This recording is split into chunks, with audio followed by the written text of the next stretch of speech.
संसद के बजट सत्र का दूसरा चरण शुरू हो गया और जैसे कि उम्मीद थी दूसरे चरण का पहला ही दिन हंगामेदार रहा। विपक्ष सरकार पर पूरी तरीके से हमलावर रहा। विपक्ष ने कई मुद्दों पर सरकार को घेरा और जमकर हंगामा किया। संसद की कार्रवाई शुरू होते ही विपक्षी सांसदों ने मणिपुर मुद्दे, अमेरिकी टैरिफ, वक्फ संशोधन विधेयक, राष्ट्रीय शिक्षा नीति यानी एनईपी में 3 भाषा नीति और फाइनेंस बिल समेत कई मुद्दों को लेकर हंगामा शुरू कर दिया। लोकसभा स्पीकर ने विपक्ष को चेतावनी दी, लेकिन हंगामा नहीं रुका, जिसके बाद स्पीकर को कार्रवाई भी स्थगित करनी पड़ी। प्रश्नकाल सुनिए तो जाइए अपनी सीट पर। नो, चलिए।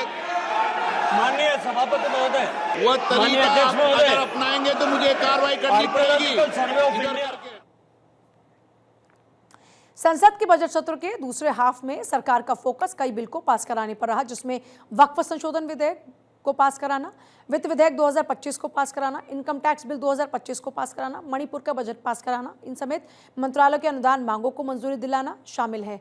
हालांकि विपक्ष अपने ही मुद्दों पर हंगामा करने की पूरी रणनीति लेकर इस बार संसद के सत्र में आया हुआ नजर आया। संसद में हंगामे के दौरान विपक्ष ने सरकार को डुप्लीकेट मतदाता फोटो पहचान पत्र यानी डीपीआईसी संख्या के मुद्दे पर घेरा। इस दौरान लोकसभा में नेता विपक्ष राहुल गांधी ने वोटर लिस्ट पर उठ रहे सवाल पर चर्चा की मांग की। आपने सही बात बोली कि वोटर लिस्ट क्या सरकार बनाती है। मैंने नहीं बोला, नहीं, आपने बोला क्या, और आपने सही बोला कि सरकार वोटर लिस्ट नहीं बनाती है। मगर पूरे देश में वोटर लिस्ट पर सवाल उठ रहे हैं।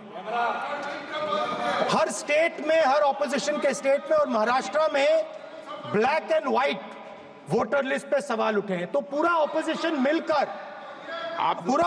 मिलकर सिर्फ ये बोलने दीजिए, पूरा ऑपोजिशन सिर्फ मिलकर ये कह रहा है कि वोटर लिस्ट पे यहां पे एक डिस्कशन हो जाए। आप बनाते नहीं हो, इसको हम एक्सेप्ट कर रहे हैं, आप डिस्कशन तो कीजिए।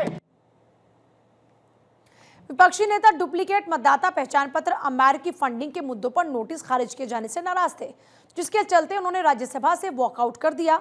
एक तरफ विपक्ष सदन में अपनी मांगों को लेकर अड़ा हुआ दिखाई दिया, तो दूसरी ओर जेपी नड्डा ने भी साफ कर दिया कि सरकार सिर्फ उन्हीं मुद्दों पर चर्चा को तैयार है जो नियमों के तहत आएंगे। इस दौरान नड्डा विपक्षी सांसदों पर जमकर हमलावर भी हुए। कुछ दिनों से मैं देख रहा हूं कि हाउस में 267 रूल के तहत लोग सुबह सुबह नोटिस दे देते हैं और आपने एक बार नहीं अनेकों बार जो चेयरमैन साहब ने रूलिंग दी है 8 दिसंबर 2022 को और 19 दिसंबर 2022 को, उसको नियम को ध्यान में रखते हुए और उस रूलिंग को ध्यान में रखते हुए आप 267 को रिजेक्ट करते हैं। ये जो प्रथा है ये कहीं ना कहीं विपक्ष के द्वारा इंस्टीट्यूशन को डैमेज करने का कुत्सित प्रयास है। कुछ नियम होते हैं, कुछ कानून होते हैं जिसके तहत बहस होती है। अगले 10 दिनों तक अभी बजट के हर सब्जेक्ट पर डिस्कस होनी है। हम लोग डिस्कशन के लिए तैयार हैं।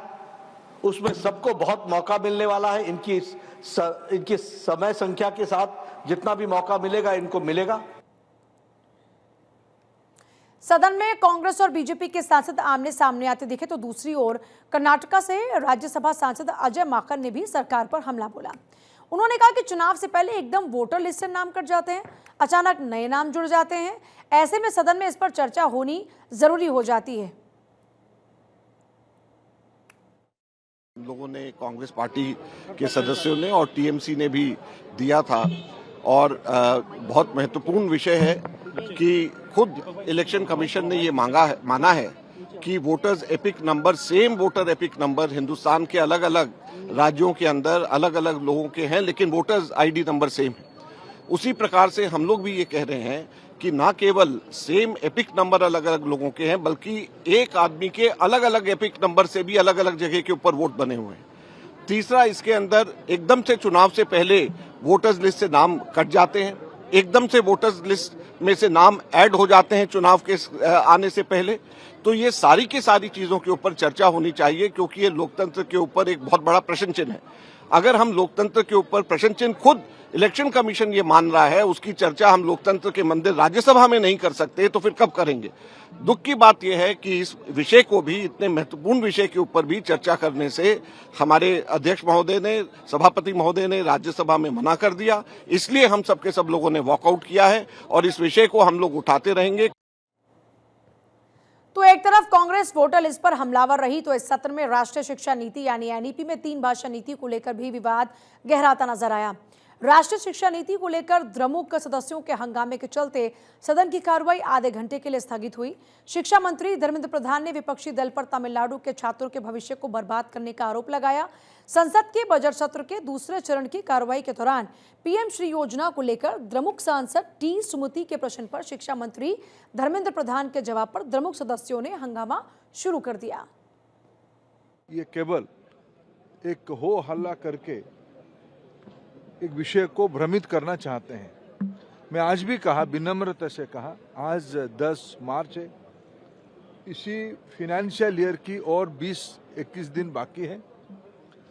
जो चर्चा तमिलनाडु शासन के साथ पिछले दिनों में भारत सरकार की हुई है, जिसमें एक समझौते की रास्ता भी निकला था, उसी रास्ते पे तमिलनाडु सरकार राजी हो जाए। हम उनको अभी भी उनकी पीएम श्री की जो एलोकेशन है उसको देने में हमें कोई आपत्ति नहीं है। ये अन्य जो 1-2 राज्य उसमें से अनिच्छुक है अभी तक राजनीतिक उद्देश्य से, only for political reason and narrow politics, those don't want to join PM Shri MOU signing program. I appeal to all of them. This is the interest, best interest in the PM Shri. Science education is an important part. Innovation is an important part. Language proficiency of mother tongue is an important part. In Tamil Nadu, only Tamil language will be the medium of instruction in PM Shri schools. What is your opposition? I don't understand. I don't understand this one. मतदाता सूची में कथित हेराफेरी और लोकसभा सीटों के परिसीमन के मुद्दे पर सोमवार को राज्यसभा में हंगामा हुआ। आसन की ओर से इन मुद्दों पर कार्यस्थगन नियम के तहत चर्चा कराए जाने की मांग खारिज किए जाने के बाद राज्यसभा से वॉकआउट भी किया। वहीं केंद्रीय मंत्री रामदास अठावले ने भी विपक्ष पर हमला बोला और उन्होंने कहा कि विपक्ष मोदी सरकार को घेरने की कोशिश तो कर रहा है, लेकिन सरकार को घेरना आसान नहीं, क्योंकि पीएम मोदी के नेतृत्व में सरकार बहुत मजबूत है। विपक्ष सरकार को घेरने का ट्राई तो कर रहा है, कोशिश कर रहा है, लेकिन सरकार को घेरना इतना आसान नहीं है। नरेंद्र मोदी जी के नेतृत्व में हमारी सरकार बहुत बड़ी स्ट्रांग है और हमारा इंडिया अलायंस एक दूसरे के सहयोग देकर आगे बढ़ रहा है देश के विकास के लिए।